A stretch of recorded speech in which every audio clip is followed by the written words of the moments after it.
দেখো বন্ধুরা, এখানে আমি নিয়ে নিয়েছি মেথি, কালো জিরে, 4-5টা লবঙ্গ আর কারি পাতা। এগুলোকে সারা রাত একটা গ্লাসের মধ্যে জল দিয়ে আমি ভিজিয়ে রেখে দিয়েছিলাম। এখন আমি জলটাকে ছেঁকে নেবো এগুলো থেকে, আর এগুলো যে গুণাগুণ সব জলের মধ্যে চলে গেছে বন্ধুরা। তো এই দেখো, একটা ছাঁকনির সাহায্যে আমি একটা গ্লাসের মধ্যে ছেঁকে নিলাম। এবার আমি একটা স্প্রে বোতলের মধ্যে ভরে নেবো।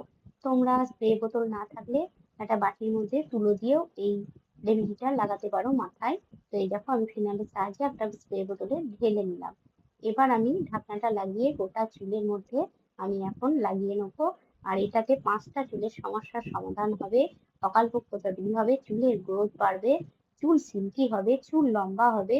তো বন্ধুরা, আমার এই হোম রেমেডিটা যদি তোমাদের ভালো লাগে তাহলে একটু কমেন্ট করে জানিও।